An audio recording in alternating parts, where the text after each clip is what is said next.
दोस्तों, क्या आप जानते हैं कि हमारे सोलर सिस्टम में एक ग्रह ऐसा भी है जिस पर एक दिन हमारी पृथ्वी के 243 दिनों के बराबर होता है, और वहीं एक ऐसा ग्रह भी है जिसका एक दिन सिर्फ 9 घंटे 56 मिनट में ही खत्म हो जाता है ना हैरानी की बात। पृथ्वी पर हर रोज सुबह में सूर्योदय होकर शाम को सूर्यास्त के बाद पुनः सूर्योदय तक के इस चक्र को पूरा करने में 24 घंटे लगते हैं, और हम में से बहुत सारे लोगों को ये लगता है कि ब्रह्मांड के सभी ग्रहों पर दिन और रात ऐसे ही 24 घंटों के होते होंगे, लेकिन असल में दोस्तों ऐसा नहीं है। हमारे खुद के सोलर सिस्टम में हर एक ग्रह पर दिन और रात अलग अलग अवधि के होते हैं, और हर एक ग्रह पर सूर्य अपने साथ एक अलग प्रकार की रोशनी व सुंदरता को लेकर उदय होता है। आज के इस वीडियो में हम आपको हमारे सौर मंडल के सभी ग्रहों पर होने वाले अलग अलग दिन और रातों के बारे में बताने वाले हैं, जिन्हें जानकर आप हैरान रह जाएंगे। दोस्तों, हमारे सौर मंडल में कुल 8 ग्रह हैं। चलिए एक एक करके इन सभी ग्रहों पर होने वाले दिन और रात को गहराई से जानते हैं। मरकरी, सबसे पहले बात करते हैं बुध ग्रह की, जो सबसे छोटा होने के साथ ही सौर मंडल में हमारे सूर्य के सबसे ज्यादा नजदीक भी है। ये आकार में लगभग हमारे चंद्रमा के बराबर है और सूर्य की एक परिक्रमा पूरी करने में पृथ्वी के 88 दिनों के बराबर समय लगाता है। इसका मतलब है कि बुध ग्रह का एक साल सिर्फ 88 दिनों का होता है, लेकिन वहीं इसके एक दिन की बात करें तो काफी चौंकाने वाला आंकड़ा सामने आता है। दरअसल इस छोटे से ग्रह का एक दिन पृथ्वी के 59 दिनों के बराबर है। जी हाँ, आपने बिल्कुल सही सुना। बुध ग्रह का ना तो कोई उपग्रह है और ना ही इस प्लेनेट पर कोई वायुमंडल है। यही वजह है कि इसका जो हिस्सा सूर्य की तरफ रहता है वो हद से ज्यादा गर्म, और जिस पिछले हिस्से पर छांव रहती है वो बेइंतहा ठंडा है। वीनस, इसके बाद बारी आती है वीनस प्लेनेट की, जिसे हम शुक्र ग्रह के नाम से भी जानते हैं। बुध की तरह शुक्र का भी कोई उपग्रह नहीं है। ये अपने अक्ष पर उल्टा यानी पूरब से पश्चिम की ओर घूमता है, और एक चक्कर लगाने में इसे 5832 घंटे लगते हैं, जो कि पृथ्वी के 243 दिनों के बराबर है। यानी वीनस का एक दिन पृथ्वी के 243 दिनों के बराबर होता है। और सबसे हैरानी की बात यह है कि इसका एक साल सिर्फ 255 दिन में पूरा हो जाता है। यानी वीनस का एक साल इसके लगभग एक दिन की ही बराबर है, और यही चीज इसे पूरे सौर मंडल का सबसे अनोखा ग्रह बनाती है। इसके वायुमंडल में मुख्य रूप से कार्बन डाइऑक्साइड मौजूद है, और ये हमारे सोलर सिस्टम का सबसे गर्म ग्रह भी है। अर्थ, पृथ्वी। अब बात करते हैं हमारे अपने घर अपनी पृथ्वी की, जो सौर मंडल का तीसरा ग्रह है। जैसा कि आप सब जानते हैं कि पृथ्वी पूरे सोलर सिस्टम का अकेला ऐसा ग्रह है जहां जीवन पनप सकता है, और ये यहाँ के वायुमंडल, पानी और ओजोन परत की मौजूदगी से संभव हो पाता है। पानी की मौजूदगी की वजह से स्पेस से देखने पर पृथ्वी नीली नजर आती है, और इसीलिए इसे ब्लू प्लेनेट भी कहा जाता है। पूरे सौर मंडल में पृथ्वी सबसे ज्यादा सुंदर दिखने वाला ग्रह है।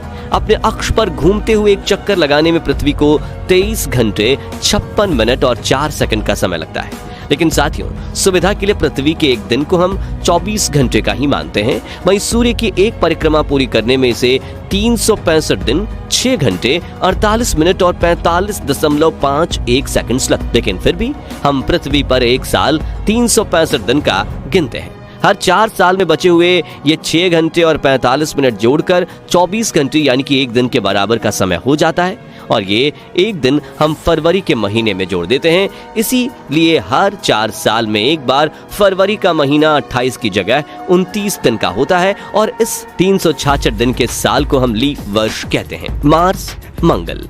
सौर मंडल का चौथा ग्रह मंगल आकार में हमारी पृथ्वी से लगभग आधा।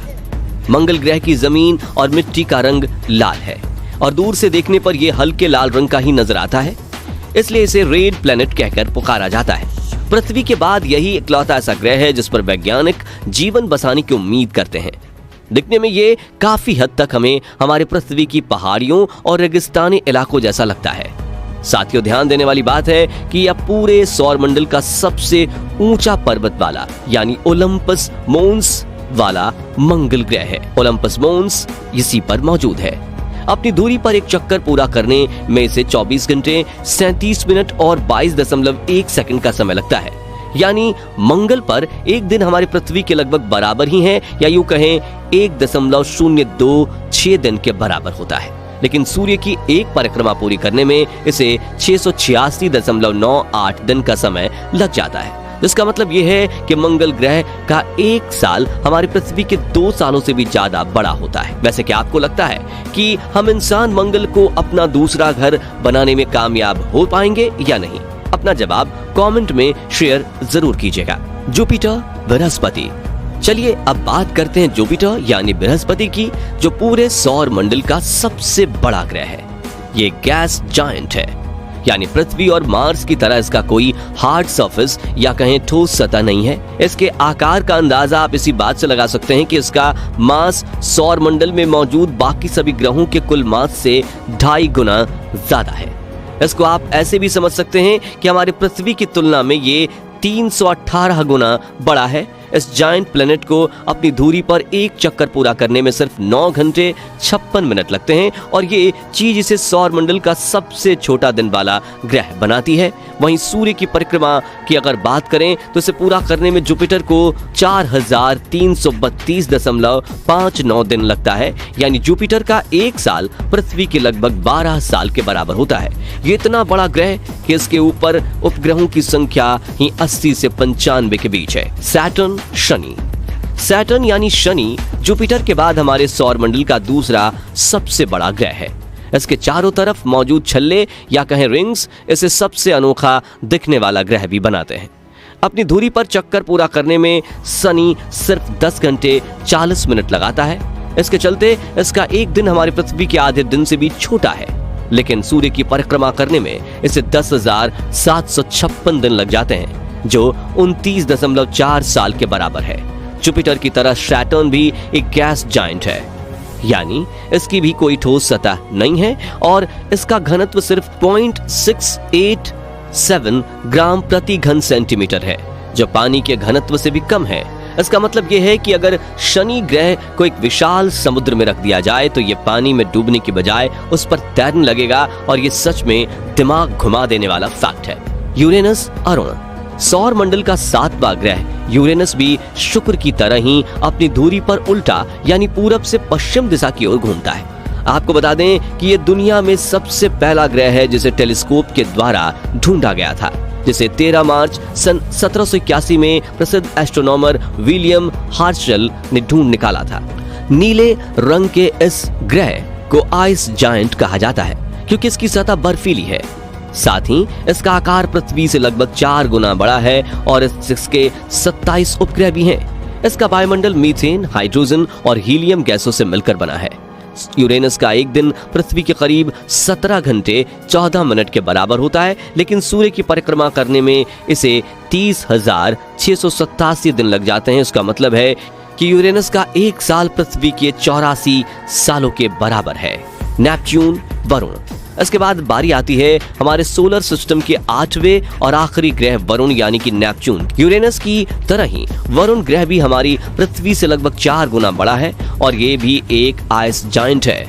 डायामीटर के आधार पर देखें तो ये सभी ग्रहों में चौथा सबसे बड़ा ग्रह है, और इस ग्रह का वायुमंडल अधिकतम हाइड्रोजन और हीलियम व थोड़ी बहुत मीथेन गैस से मिलकर बना है, और इसके पास अपने कुल 14 उपग्रह हैं। नेपच्यून का एक दिन पृथ्वी के करीब 16 घंटे 6 मिनट में पूरा हो जाता है, लेकिन सूर्य की परिक्रमा करने में इसे 60,190 दिन लगते हैं, और इसकी वजह से इसका एक साल पृथ्वी के 165 वर्षों के बराबर होता है। प्लूटो। चलिए अब अंत में बात करते हैं प्लूटो की, जिसे शुरुआत में तो एक प्लेनेट का दर्जा हासिल था, लेकिन साल 2006 में इसे डॉर्फ प्लेनेट घोषित कर दिया गया।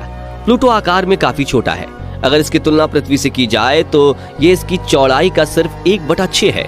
प्लूटो का एक दिन पृथ्वी के 153 घंटे यानी 6 दिनों के बराबर होता है, वहीं इसका एक साल पृथ्वी के 248 सालों के बराबर है। तो दोस्तों आज के इस वीडियो में बस इतना ही। वीडियो अच्छी लगी हो तो इसे लाइक शेयर जरूर करें। साथ ही ऐसी इंफॉर्मेटिव वीडियोस देखते रहने के लिए चैनल को सब्सक्राइब करना बिल्कुल ना भूलें। वीडियो अंत तक देखने के लिए आपका धन्यवाद।